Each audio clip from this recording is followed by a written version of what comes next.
Hello everyone. तो आज जिस बाइक को मैं ड्रॉ करने वाला हूँ तो मुझे लगता नहीं कि उन बाइक के बारे में मुझे ज़्यादा बताने की ज़रूरत पड़ेगा, क्योंकि अगर एक बंदा ऐसे ढूंढ लो ना जो कि सुपर बाइक के बारे में उतना नॉलेज नहीं रखता हो, लेकिन अगर ये बाइक उनके सामने रख दे तो मैं गारंटी के साथ कह सकता हूँ कि वो बंदा इस बाइक का जो नाम है वो तो ज़रूर कह देगा, क्योंकि ये बाइक है ही इतना पॉपुलर और बहुत सारे लोगों का अब तक भी ये एक ड्रीम बाइक है।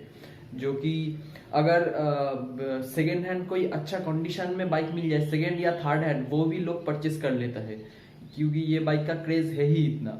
तो ये जो बाइक है ये है none other than the mighty Suzuki Hayabusa. और जो बुसा को मैं ड्रॉ करने वाला हूँ वो ओल्ड वर्जन नहीं है, जो कि 2021 में न्यू मॉडल लॉन्च किया है वो ही है, जिसके साथ साथ जिसमें पावर के साथ साथ बहुत सारे इलेक्ट्रॉनिक्स और फीचर्स भी ऐड ऑन कर दिया है, जो कि इस कैटेगरी में आने वाला जितनी भी सारी सुपर बाइक्स है उनके साथ बहुत अच्छे से टक्कर देगा। और मुझे लगता है कि बहुत सारे बाइकों का तो पीछे छोड़ भी देगा।